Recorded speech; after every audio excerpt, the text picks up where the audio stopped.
Hi guys, so we're going to look at this paper. So this is 2017 biology paper 2. So we're going to look at section A of it and see how best you can answer questions that involve diagrams. So let's begin with the first one. So we have we have one question there. So let's see how best we can do that. So we're saying figure 1.0 shows some specialized cells, P, Q, and R. Then these are the cells. So now they're telling us to name each of the cells. So we give a name to each cell. So the name of each cell above. So now let's look at the cells. So they want us to name them. Let me just go up a bit so that we can properly name the cells. Okay, so now let's look at them now. We have the first cell, cell P. What do you think is the name of this cell? So cell P is a root hair cell. So this is called a root hair cell. Then cell Q, if you check this one, this is a red blood cell. So this one is a red blood cell. Then R is actually now if are you able to see, because of these tumor-chloroplasts, there are actually a lot of them, these tumor-chloroplasts. So this is actually called a palisade cell, because this is actually the site for photosynthesis. As you can see, it has a lot of those. So R is actually called the palisade. So it's called the palisade cell. So those are the names of the cells. So root hair cell, if I can just come here now. So we've said P is the root hair cell. Then Q, we have said it's the red blood cell. Then R, we have said it is the palisade cell, actually. Then state the functions of cells P and Q. P is a root hair cell. So what do you think is the function of the root hair cell? So it actually absorbs water by osmosis and mineral salts by active transports from the soil. So it actually absorbs, okay, since just one mark, so I can say it absorbs water by osmosis. Absorb water by osmosis from the soil.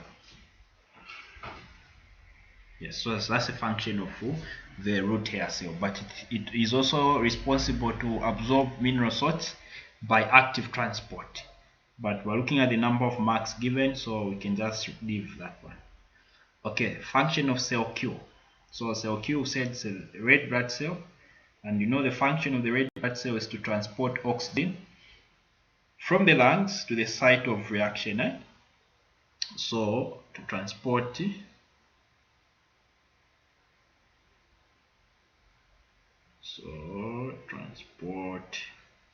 oxygen.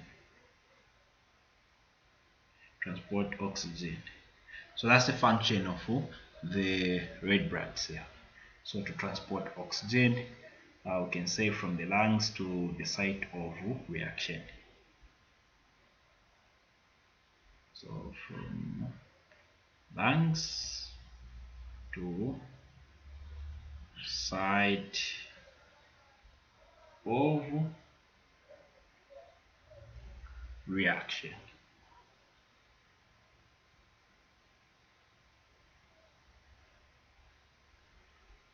Okay, so that has been dealt with. We proceed.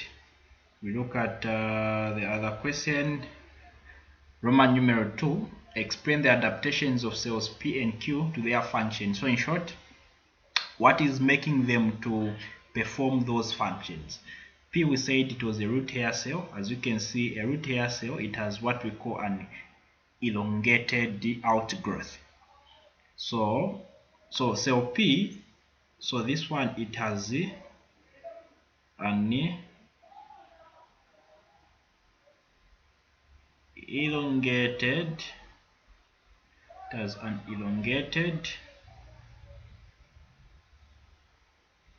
outgrowth. So now this elongated outgrowth is the one that increases the surface area for absorption. So which increases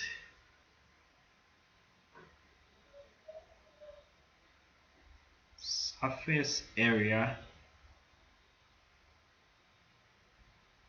for absorption. Okay, what of cell Q? We said it's a red blood cell. So now the red blood cell, what makes it perform its function is that it has a red pigment that we call the hemoglobin. Now the hemoglobin, it has an attraction for oxygen. So we can just say presence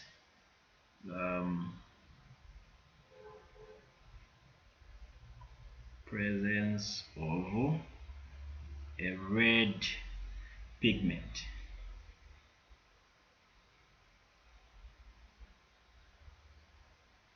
So here, this red pigment, we are calling it hemoglobin.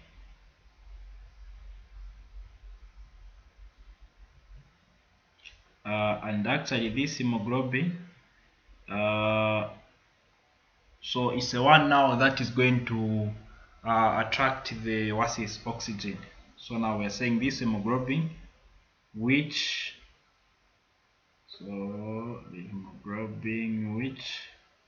attracts, it attracts oxygen. It has a high affinity for oxygen. So it attracts oxygen. So that is it. We proceed.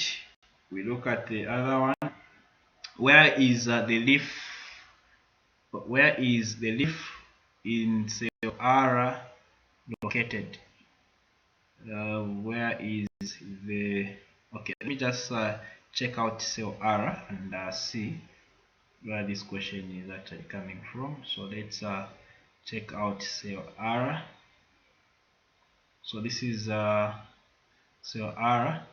Oh, so actually the question is saying where is the palisade cell? Where in the leaf does the palisade cell come from? So cell R, it is actually found in the leaves because those are sites for photosynthesis. So the location actually, it is in the leaves. So we're looking at the location of the palisade cell. So it is in the leaves because those are places for photosynthesis. Right. We can proceed. We look at another question. So we have question 2 here, which is saying figure 2.0 shows a graph showing the effect of temperature on an enzyme catalyzed reaction. So this is what we have here. So this is a graph. We have rate of reaction there, then we have temperature down. Let's see what we have here. Let's look at the questions. First question, what is an enzyme? In simplicity, an enzyme is defined as a biological catalyst.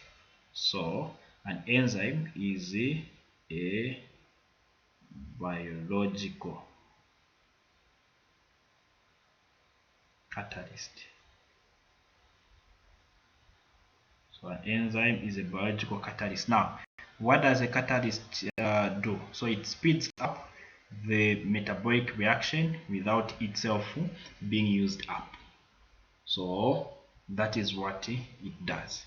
So it's a biological catalyst. Okay, then they are saying what is the optimum temperature of the enzyme reaction shown in the graph in figure 2.0. 0. So the optimum temperature is, you just look at this line here. This is where the optimum temperature is. So this dotted line, where is it? So it's between 35 and 40.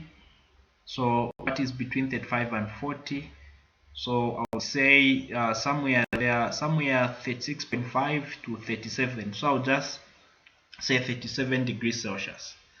So 37 degrees Celsius. So that is where the optimum temperature is. Right. Then they are saying at what temperature in figure 2.0 is the enzyme completely denatured. So this is the point where the graph actually came to rest. So the graph actually okay, so now let's look at it. So we have that. So where the enzyme was completely denatured. So this is as you can see here, so the optimum temperature is here. This is where the optimum temperature is, so you just follow this line. But if you check here, it started going down, going down, going down. So when it reached somewhere 55 here, 55, 56, 57, so somewhere here, it was completely denatured. So I would give somewhere here. So here it means the enzyme stopped working. So I would say 57. So 57, 58. So let me put 58. So at 58 here, the enzymes stopped working. So let me put 58. You can put 57, 58 degrees Celsius. Okay. Give a reason for your answer in what's this? Okay, so what reasons can we give? So now we are saying, let's go back. So we are saying if you check out this point, this is the point where the rate of reaction was actually 0. So here we actually never had any products. So we are saying there were no products formed. There was no reaction. So that's the reason that you give. So no products formed, in short, or no reaction. After that, there is no reaction. So we can say no product formed,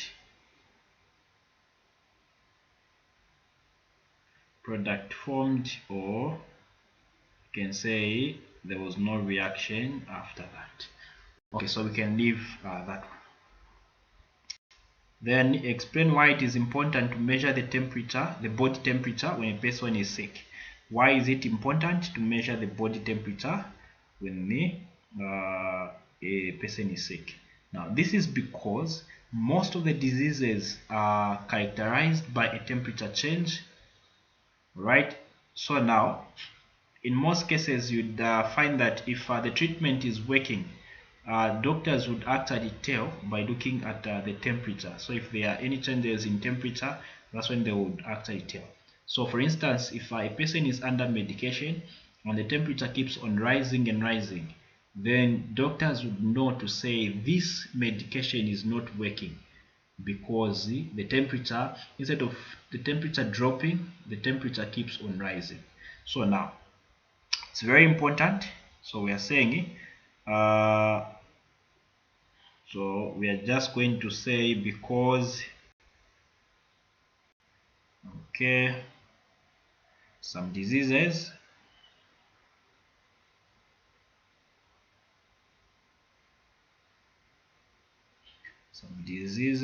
are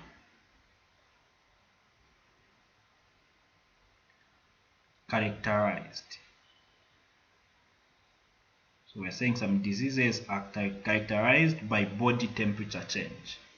By body temperature.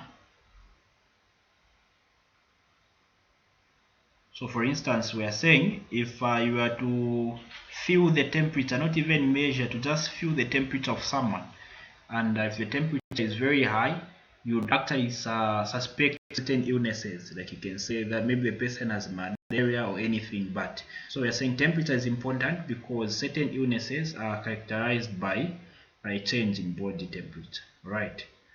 Then propose two ways the body temperature of a sick person can be brought down to normal.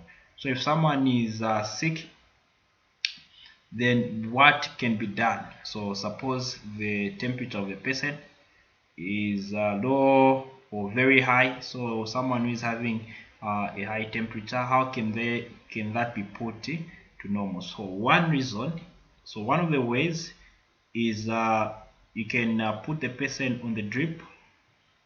So I can say being put on the drip. So now, and in most cases, is someone they would put someone on the drip. So and also by drinking a lot of water, that would also help to reduce or to maintain the body temperature. So by drinking a lot of water.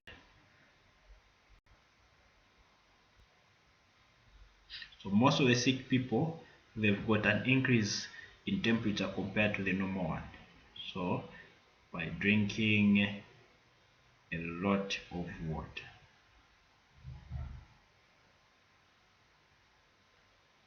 Right, so this one has been dealt with. Let's proceed. We see the other question. So we have question 3 here. Okay, so we have the life cycle of a mosquito. So we have stages. Stage 1, eggs in the water. Stage 2, larva in water. Stage 3, pupa in water. Stage 4, an adult mosquito that we call an imago. Now let's then identify two stages in figure 3.0 which are most suitable for eradicating malaria. So two stages. So now which ones are most suitable?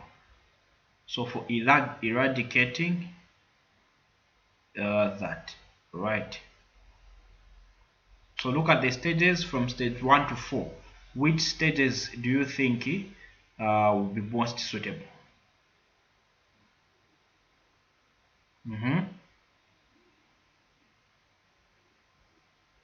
Right, so now here we are saying apart from stage 4, we move stage 4 because it's actually a challenge when the mosquito has now become an adult to actually treat or eradicate malaria. So now we have to look at these other stages.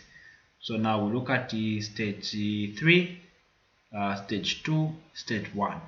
So now two stages here which are most suitable. Here we'll go for stage 1 and stage 3.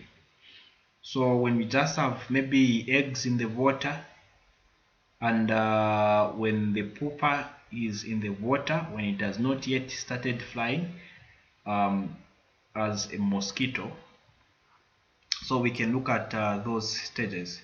So let's say stage 1 and stage 3, and we give reasons. So for each stage identified in A1 above, state how malaria may be eradicated. So now look at stage 1. What do you think can happen? So if we have eggs in the water, so one thing that we can do here is to just drain. You can just drain the water. So the water can be drained, and actually there wouldn't be any mosquitoes that would that would rise. So you can say stage 1.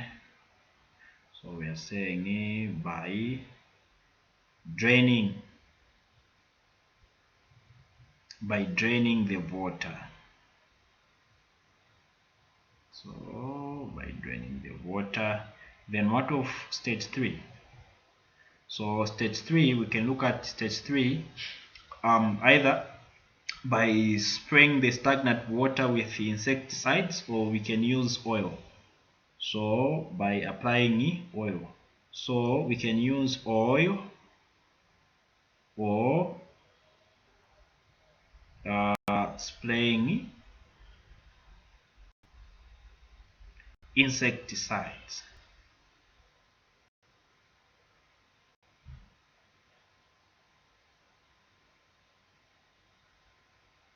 Yeah, so now we are saying you discover that actually those the pupa actually would actually receive oxygen from outside. So now if you oil the water, you discover that there will be that coverage, so they will actually suffocate. They won't be able to receive any oxygen. And you can also spray the water which is stagnant. You can spray it with insecticides. So we can look at those scenarios. Okay. Suggest 2 ways in which malaria can be controlled in the community. So what 2 ways can we control malaria? So one of the ways in which malaria can be controlled is by sleeping under a treated mosquito. So by sleeping under a treated mosquito, so malaria can be controlled. Then the other way is that so let me put this one. So we are saying by sleeping under a treated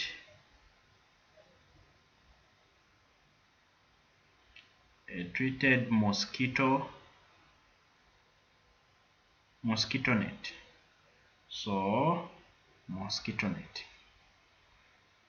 So by sleeping under a treated mosquito net, right? Then also by cutting trees. So let me say cutting grass.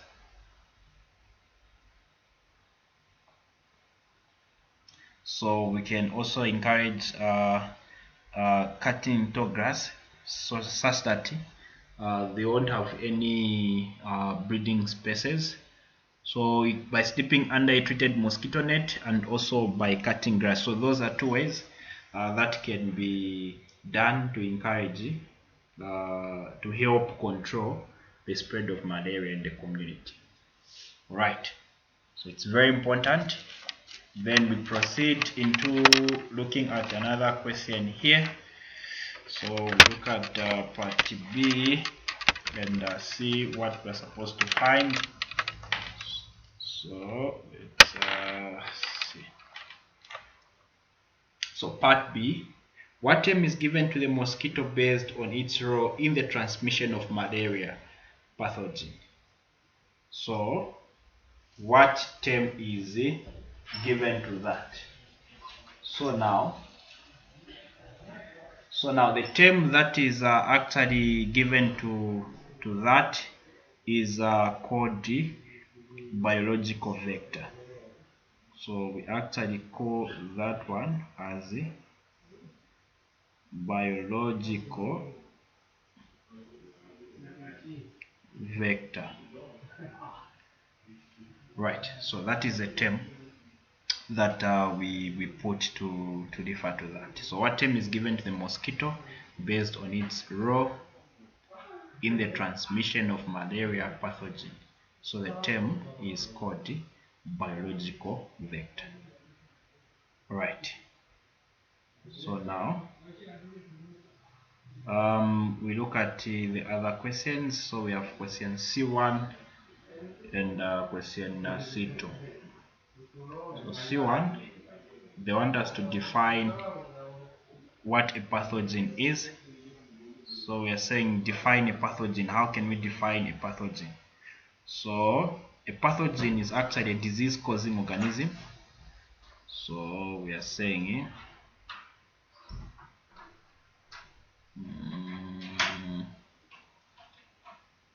pathogens are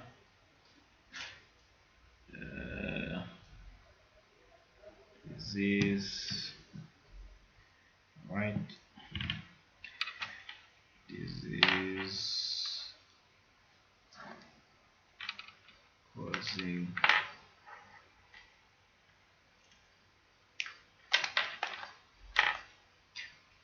disease causing organisms. Right, so in most cases they are microorganisms, so very tiny. So we are saying mostly microorganisms, but the definition is that so pathogens are disease causing organisms. So name the malaria causing pathogen.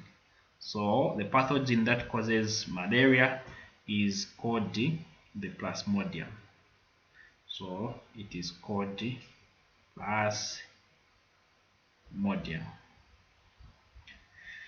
So that is so those are the answers that you can put there. So we proceed to the next question. We look at the next question. So we have question 4 there. So figure 4.0 shows the longitudinal section of a stem. So we have the stem here. We have some parts here. I'm sure they would ask us to name some parts here. We have part S, part T, part U. Okay, so now let's see which letters in figure 4.0 corresponds to cambium, xylem, and phloem. Okay, let's look at the letters again. So the letter that is corresponding to each of those. So we have cambium, xylem, and the phloem. Okay, so I'll first give, let me see the other question that comes after that. Explain the functions of S and T in the plant. Okay, so when explaining the functions, that's when you look at them one by one. So let's first look at the parts. So what is S? So I'm going to just do them from here first. So S actually represents the xylem. So X represents what we call the xylem. Okay, so S is a xylem. What of T? T now is the one that is representing the cambium. So the cambium is more like a lining that separates the xylem from the phloem. So usually the cambium should just be on the middle. So always should be on the middle. The xylem will be down, the phloem will be on top. So I'm going to, this is the cambium. Okay. Then we have now phloem here, since it's the one on top. So anytime they give you a vascular bundle, one thing you should know is that the one which will be on top will be the phloem, the one which will be on the middle is the cambium, because it's the one that separates the xylem and phloem. Then the one which is down, that is where now we have the xylem. Okay, so now here we have said this is letter T. Here we said it's letter S. Here we said it's letter U. Explain the functions of S and T in the plant. What is S? S is the xylem. So what does the xylem do? So we're supposed to, so the xylem deals with water and mineral salts. So both the xylem and the phloem they transport, but the xylem transports dissolved water and mineral salts. And it also provides mechanical support to the plant. So we can say the functions of this. So we can say transports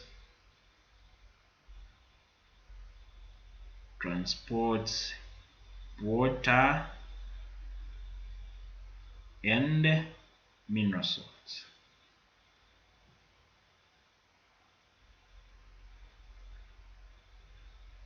So water and mineral salts. Then if the function of T, which is the cambium, so what is the function of T? So now it's basically T, it separates the phloem from the xylem, but basically it the one which is responsible in carrying out cell division. So it produces new cells. So we can say it carries out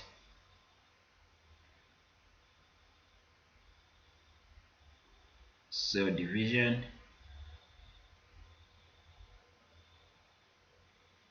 to produce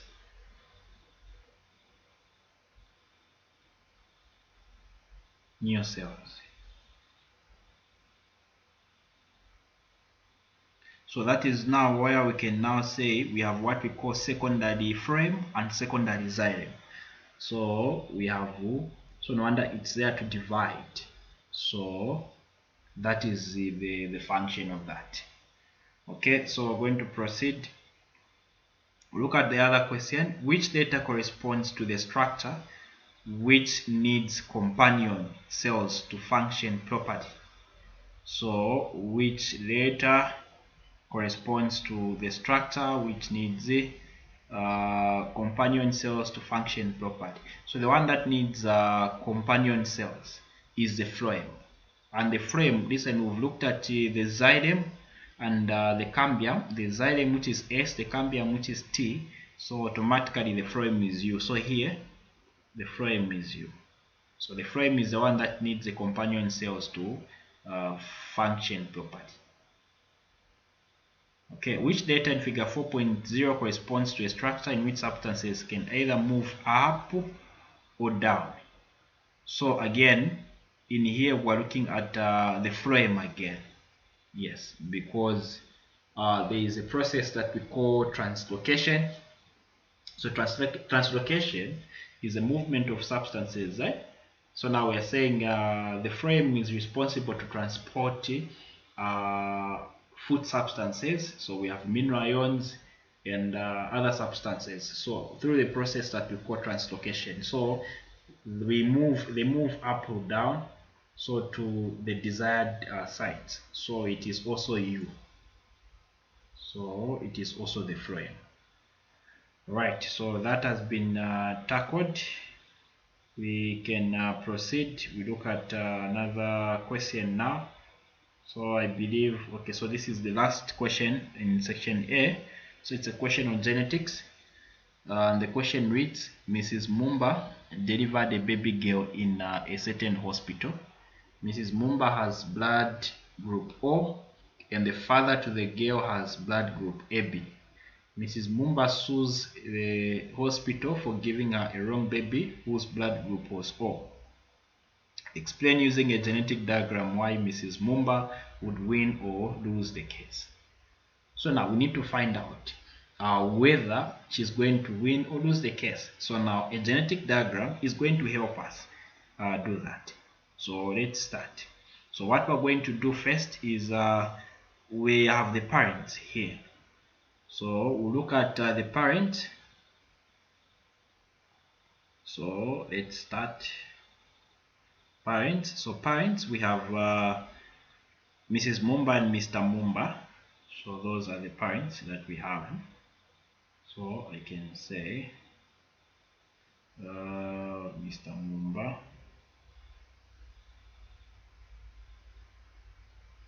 Then we also have Mrs. Mumba this side.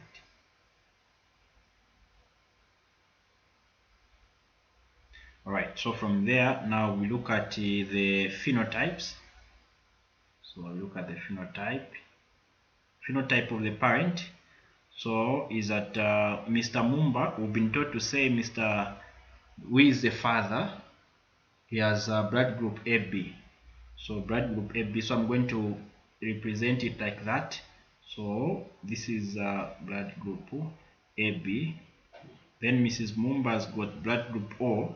So this is how I'm going to do the representation. Blood group O, like that. Okay. If you want, you can just say AB and OO. Then the genotype. Let's look at the genotypes of the parent. So the parental genotype is that we're going to, okay, so that is what we have. Sorry, I mean, so this is we have the phenotype and the genotype. Okay, just a minute. So actually made a very slight mistake. So on the phenotype we should have for Mr. Mumba. So what they've given us here is that Mr. Mumba's got AB, then Mrs. Mumba's got O. Then now the genotypes now, this is where now we're going to have the genetic makeup now. So which will be like that. Okay. Then here again we're going to have that and that. So that is what we're going to have. Then from there, what follows next is the gametes, right? So the gametes follows next. So now in the gametes, we just separate the genotypes here that we have. So I'm going to say we have that. So I can circle this, and I'll also say we have that. I can equally circle that. Then I'll say we have that, circle that. Then we have that, also circle that. Okay, so now from there, now what are we going to do? So we can start our cross. So this is going to cross with that one, and it's going to have, we're going to have such a makeup. Then this is going to cross with that one. Then we're going to have that. So that one we have that. Then we also have that. So then this is going to cross with that. Then we're going to have that. Okay, then the same is going to cross with that. Then we're going to have that.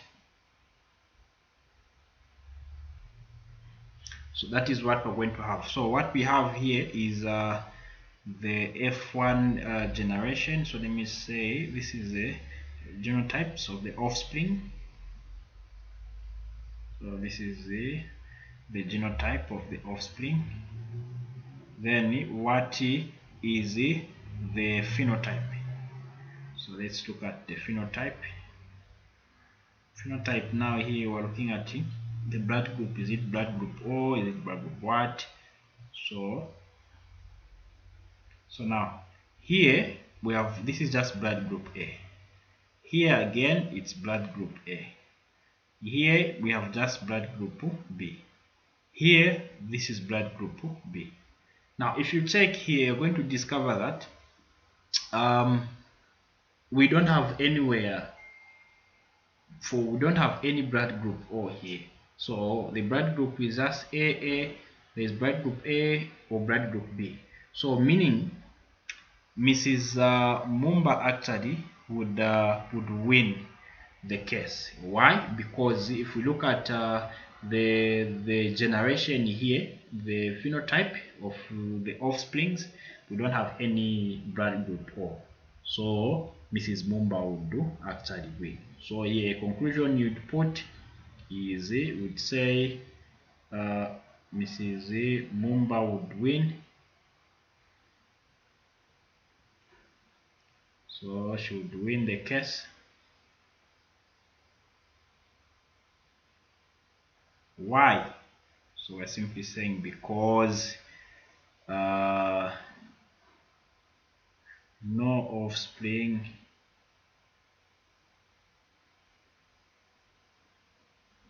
with a blood, so no offspring with blood group O. So no offspring with the blood group O was found.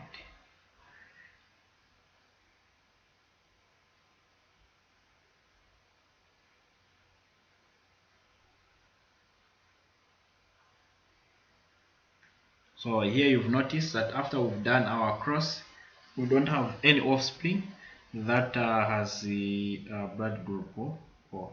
And initially, if you check the father never had any blood group O in him. So the father was AB. So no wonder the offsprings never had that. So that is the thing. Let's look at another question. What could have been the correct genotype of the actual father? So now we are saying the child had blood group O. So it means in order for a father to have in order for someone to be the actual father of that child, it means the father was supposed to have an O in his blood group. So that simply means it can either be OO, so it can either be like this. So it can either be OO, it can either be AO, then or it can be BO. So as long as there is an O in it. So meaning what I'm going to say is that so the correct genotype of the actual father, so that one, the genotype would have been the following. So either that, where we have OO, or that, where we have that, then or that. So here, when you're writing, you just pick on one. So just pick on any one of the three, and you present as your answer. So that's basically how you can do that. So we've only ended on the section A part. So very soon, another video will be made that will contain the section B part and the multiple choice part.